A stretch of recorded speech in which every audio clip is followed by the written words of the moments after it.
Bonjour à toutes et à tous, on va commencer cette revue de presse en feuilletant les journaux espagnols ce lundi. Un Français fait la une ce matin, c'est Ousmane Dembélé, car l'ambidextre a offert une victoire de prestige au Barça contre l'Atlético de Madrid. Il est à la conclusion d'une très belle action collective entamée par Pedri et Gavi. C'est le 5e but de Dembélé en Liga cette saison, comme le rappelle Sport.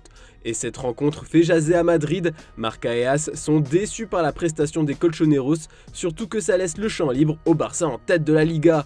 Les Blaugrana ont maintenant 3 points d'avance sur le Real. Les journalistes du pays demandent à Florentino Pérez de réagir. Ils estiment qu'il faut recruter un buteur, comme le demande Carlo Ancelotti. Mais comme l'explique Sport dans son édition du jour, le président merengue veut poursuivre sa politique d'austérité sur le mercato.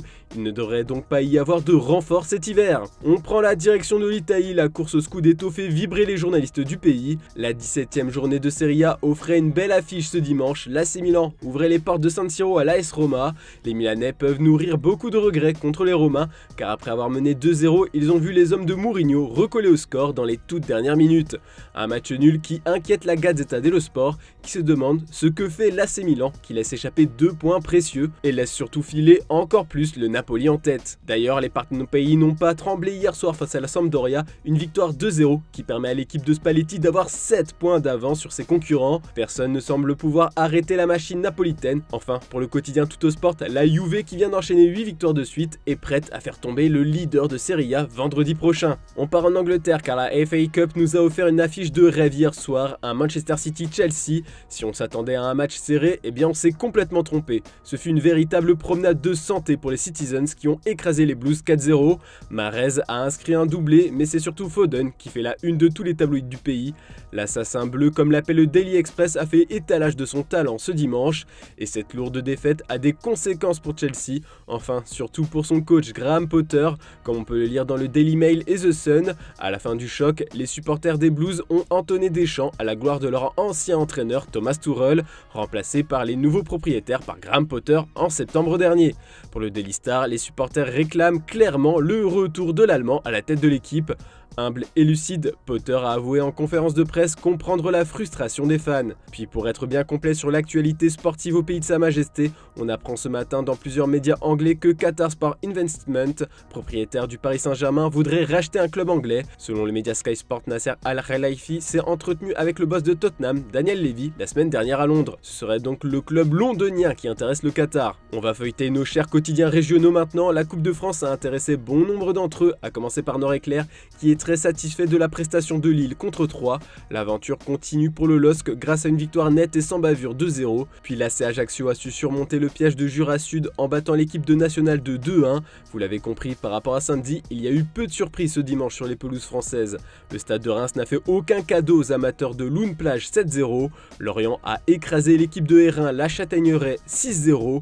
Puis Auxerre a dû passer par une séance de tir au but pour éliminer Dunkerque. On a hâte de voir les 16e. Et la Provence ouvre son édition du jour sur la future arrivée de Ruslan Malinovski à Marseille. Il devrait débarquer sur la Canebière dans les prochaines heures. Selon les informations de l'équipe, l'OM a trouvé un accord avec l'Atalanta Bergame pour le prêt de 6 mois avec une option d'achat estimée à 10 millions d'euros, plus 3 de bonus pour l'Ukrainien. Une bonne nouvelle pour Igor Tudor en ce début d'année. L'autre grosse information mercato du jour nous est offerte par le journal allemand Bild.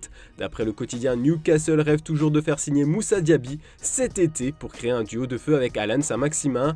L'été dernier, les Magpies n'avaient pas réussi à convaincre le Bayer Leverkusen de lâcher l'ailier français. Enfin, on termine avec la grosse polémique qui enflamme les médias français. Ce sont les derniers propos scandaleux du président de la FFF, Noël Le Graët. Voilà ce qu'il a déclaré à l'antenne de RMC Sport.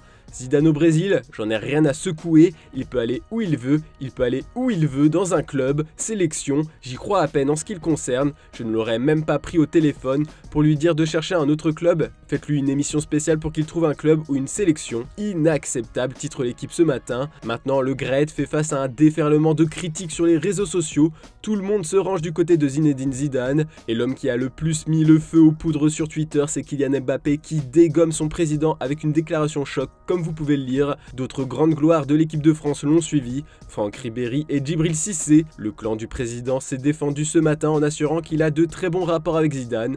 Ils ont échangé encore récemment lors du Ballon d'Or. Noël Le Graët sait précisément ce qu'il représente dans l'histoire du football français. En s'exprimant de cette manière, Noël Le Graët a souhaité indiquer que Zidane a la possibilité d'aller où il le souhaite, que toutes les possibilités s'offrent à lui. L'affaire ne va pas en rester là, c'est certain. Voilà, c'est tout pour ce lundi. N'oubliez pas le JT Foot Mercato en fin d'après-midi. Bonne journée à toutes et à tous.